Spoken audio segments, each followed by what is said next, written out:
સાઉન્ડની quality નહીં કેવું છે? સાઉન્ડ વગર એમ્પ્લીફાયર સ્પીકર વાગે હાઈ ક્લાસ, સિસ્ટમ વાગે એટલે તમારે એક નંબર, એમ કેવું ના પડે કાંઈ.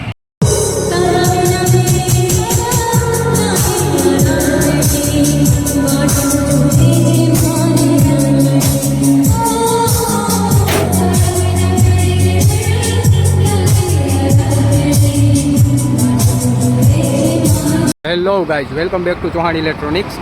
આપણી પાસે પગવાળી પેટી ફિટ કરાવવા આવ્યા હતા. ભાઈ તમે ક્યાંથી આવ્યા હો? રાધનપુર, બનાસકાંઠા. રાધનપુરથી. કેવી રીતના વિડીયો જોઈને આવ્યા હતા? હા, વિડીયો જોઈને. તો આપણું કામ કેવું લાગ્યું તમને? એક નંબર, હારા મારું કામ. ફિટિંગ ને એ બધું કેવું થયું? ફિટિંગ એ હારા મારું. વાયરિંગ ફિટિંગ બધું એક નંબર થયું ને? બધું એક નંબર, કામકાજ બધું સારું છે. અને બધી વસ્તુની ક્વોલિટી કેવી છે? વસ્તુ સારી. મજા આવી ને બધા કામમાં? મજા આવી. બીજી વાર હવે અમારે બીજા રિક્ષાવાળા ભાઈ એમને અહીંયા મોકલીશ એમ. થેન્ક યુ ભાઈ. દોસ્તો તમારે પણ કરાવવું હોય તો ચૌહાણ ઇલેક્ટ્રોનિક્સની વિઝિટ કરો રાજકોટ.